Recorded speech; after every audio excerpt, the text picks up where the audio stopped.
What's up, you guys? We are car vlogging today. Yay, car vlog. And I'm gonna just say, if Shane Dawson doesn't post the next fucking episode of his Jeffree Star fucking 5-part series, I'm gonna lose my shit. He posted the first 3 back to back to back, and now we're just not posting anymore. This eyeliner is kind of coming off because I did eyeliner with eyeshadow today because the girl was fucking tired. And I'm literally sitting outside of my job right now on lunch. Just came out here. I was like, oh, let me come out here and check real quick and see if this is posted. It ain't. And I'm a little upset, but that's fine. I haven't done car vlogs in a really long time. I used to do them pretty frequently, but I had a different car then, and I had like a spot in my dashboard where I could set my phone so I could drive home and vlog, and it was fun. I don't have that in this car, so that's the reason I stopped doing that. If you watched some of my previous videos, I did get a new car. Yay! But yeah, that's what that's about. I look like 50 shades of shit. I have a sick kid, and I feel a little sick. And then I work, you guys know that I work 12-hour shifts. But I'm gone from my house from 5:30 in the morning until 9 o'clock at night. And I'm fucking tired. And it's just Monday. It's only Monday, and I feel like I'm gonna fucking die. Also, somebody did comment on my last video. I'm sorry if you can hear the air conditioning, but it is 96 degrees, and I have a black car with black interior, so you're just gonna have to hear the air conditioner because a bitch is hot. But somebody commented on my last little drama channel video, wanting me to touch on the subject of Jaclyn Hill and her divorce, I assume, because it just said the Jaclyn. Okay, I can't. I was gonna try to like prop this up, and it don't prop. You're just gonna have to let me hold it. Anyway, I assume it's a subject of her divorce, because when they say like the Jaclyn Hill stuff, unfortunately for Jaclyn, there's always stuff going on with her, whether it's about her palettes that were wonderful and then they were terrible, and she released them, and now she's not releasing them, and she's re-releasing them, and I'm just like, okay, girl. I mean, do your thing. Like, I believe her. Like, if she saw him and was like, this is a piece of shit and I'm not doing this again. She just went through that with Becca. I say just, it was a couple years ago, but she went through that with Becca when they put out the whatever, those little eyeshadow palettes when she did Champagne Pop, and they were horrendous, and she had to be like, hey, I'm sorry, I didn't want to launch, that's not what they sent me. They outsourced to another factory and it sucks, and I'm sorry. But because she is so close with Linda that owns Morphe, she was able to be like, no girl, this is awful, like, I don't want this to go out, I don't back this. So that's cool for her.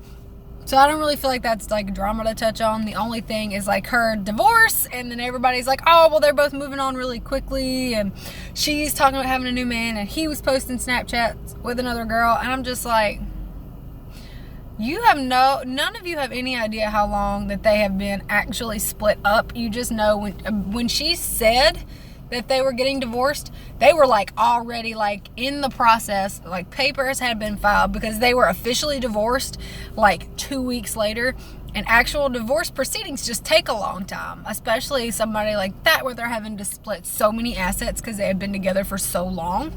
The divorce would take a while. So my thought process is they've been divorced or at least separated for about a year, that they were just like, it wasn't working before they filed, and then they filed for divorce, and then when it was almost over, they announced it. So for all we know, they could have been split up for years, plural. But I mean, I think it's probably been 6 months to a year that they actually split up. So for them to move on, that's fucking fine. But you guys know that I got divorced, and everybody said the same thing to me. They're like, wow, you moved on so fast. I'm just like, no, I didn't. Just because I didn't tell everybody that I was getting divorced doesn't mean that I moved. Like, oh, they're like, oh, well, the ink's not even dry on your divorce and you got a new man. I'm like, that marriage was over for 3 years. So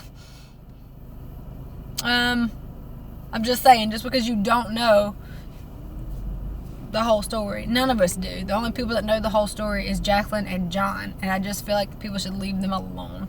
I don't really think they're being that nasty to each other. I think that maybe John has said some shitty things about Jacqueline, like how she didn't help him with his recovery, which he wouldn't have stayed married to her if she didn't help him. I do think that she like partied a lot around him, knowing he was an addict, but you also don't know what he particularly struggled with, and seeing her like drink and stuff could be not bother him at all. Like, it could not be a trigger for him whatsoever. So I don't know, but that whole thing, I just think like leave them the hell alone. So that's what I'm saying. Leave the bitch alone. Leave that man alone. Let them do whatever they want to do. They're divorced. It doesn't matter if they're 5 minutes divorced. The point is, they are divorced, and she can marry somebody else today, and it's fine. It's up to her completely. But yeah, I don't want to really talk about them very often, just because I feel like that shit ain't none of my business. Because like I said, I have been through a similar situation where my previous marriage was over for a very long time before I told anybody, because it's embarrassing. Like, for me personally, you know, I grew up in the South. Everybody's super religious, and you just don't get divorced. They just had no idea what I was going through in that relationship.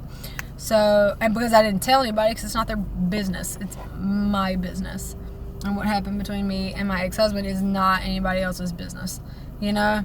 So that was my whole thing with that. I'm just like, y'all have no clue. Like, you just don't know. So, y'all, that's all I gotta say about that whole scenario.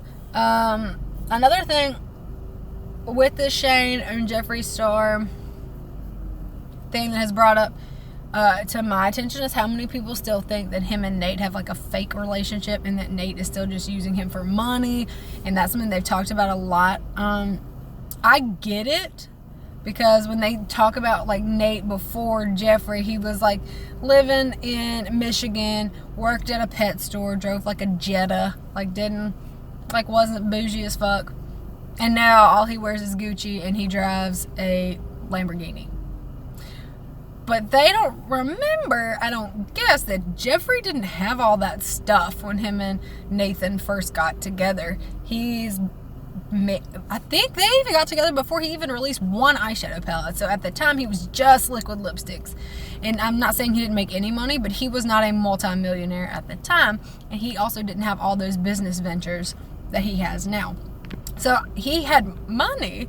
They bought the house that they live in together. Like, they were already together when they bought that house. So he didn't have a lot of money when him and Nathan got together. Like, even Nathan still had to work. Like, he worked at Jeffree's warehouse when, like, he moved to LA with them. So I mean, he didn't know who he was. Sometimes, you know, people just fall in love, and if y'all don't get it, that's cool. I don't know them, so I don't know what's going on there. I just personally don't think that he's just with Jeffree for the money, because if you don't love somebody and you don't want to be around them, money doesn't make that any better. Like, that won't make it where that's okay. They wouldn't want to spend all that time together if, I mean, Nathan wouldn't do it. He's still a man at the end of the day, and they don't do stuff they don't want to do. That's just how it is. So I just don't think that is the case for the Star family. I think they're fine. I think if they get married, that's awesome. Which I think they will, I'm sure. I just can't picture them breaking up for any reason. I mean, they have 5 dogs together. Dear God, stay together for the kids. But anyway, yeah, that's just a little bit of my thoughts while I pick my fingernails on this glorious hot as shit afternoon. I may do a check-in later. I fucking doubt it, because I'm trying not to make 45-minute long videos all the time. Little 10 to 15-minute ones have been easier for me, because then I can upload more, because I'm not trying to fill 30 minutes full of me fucking running my mouth or doing makeup or something of that nature. So, car vlogs, do we like these? Do we not? I know I ask you guys for your opinion a lot, but the only reason I make these videos is for you. Like, it's not for me. It doesn't get me anything. I make no money off of this, and it's for you guys. And if you guys want to see more of this, then we will do more of this, because it's easy and it's kind of fun, and it gives me something to do. So, if you want to see more videos like this, leave me a comment. And I also want to know what your opinions are on the Jeffree and Shane collab, and also with the drama, the mini dramas of Jaclyn Hill. And I feel like I'm really not going to turn into a beauty influencer drama channel. None of my friends like this shit besides me, and I get really invested. I feel like you guys are on the same page. Like I've already said this, I feel like you guys are my friends that I can come talk to about this shit that nobody else cares about. But if you guys care, and I got an overwhelming response on the last video that I posted, that everybody really enjoys these, just listening to me talk about like shit and my opinions on stuff and all that good stuff. I did have some people ask what I had against Kat Von D and why I don't like her. I do have a full video, although the list has fucking expanded since then. Like I did not know that she irresponsibly left a bunch of candles lit in her house and burned it down and killed one of her cats. Like, what the fuck? You don't leave the house with candles lit, especially the way that she does candles. If you've ever seen pictures of the inside of her house or her tattoo studios, they're just like one like long candle. It's not like a candle in a glass jar. It's just like a candle on a candlestick. Like the most dangerous shit in the world. And you got a cat that's gonna try to knock that over. But anyway, that's what happened. She left some candles burning. Her house burned down. She had a cat named Valentine, and it killed him. Burned up in the house. So I'm just like, okay. Like, if it was just a regular person and they were like, oh my god, I'm so sorry, I can't believe I did this, I'd be like, oh my gosh, yeah, it happens. Like, that sucks for you. But when you already have so much shit stacked against you and I already don't like you, I'm just like, so you're a cat murderer? That's fucking cool. But yeah, I have a whole video about why I don't like her. And I just don't. Like, you can say whatever you want to, but I don't like her, and I'll never like her. And I was kind of starting to like get past some of the stuff and trying to like be chill with Kat Von D, and like, okay, like I refollowed her on Instagram, and I was like, okay, well, she just looks like she's out here living her life. And I've said before that I believe in second chances, and I definitely, but she's also never apologized for anything she's done. She acknowledges nothing, and she's just like, whatever, I'm gonna do all this horrible shit and scream how much I hate Jeffree, but I'm still gonna sell the lipstick that's under his name and make money off of him, because that's what she does. Anyway, I'm not gonna get on a Kat Von D tangent. I don't like her, I don't support her, and I have a video on this page of some of the reasons why I don't like her. So there you go. I will see you guys later. As usual, if you want to follow me on other social medias, you can follow me on Instagram at GrungeXGlitter. Snapchat is the same username. Facebook is Grunge and Glitter /KP. Well, it's not a slash, it's actually a dash, KP. And you can look me up on Facebook. I am doing the color eyeshadow shit. If you've seen on Instagram, basically I'll ask you guys what color and you pick a color and I do an eyeshadow look. This does not look good anymore. It looked really good at the beginning of the day. It does not look that cute right now. But it is, a photo of this green look is on my Instagram when it looked good still. But anyway, thank you guys for hanging out and car vlogging with me. So I will see you guys soon, I'm sure, at some point. Okay, bye.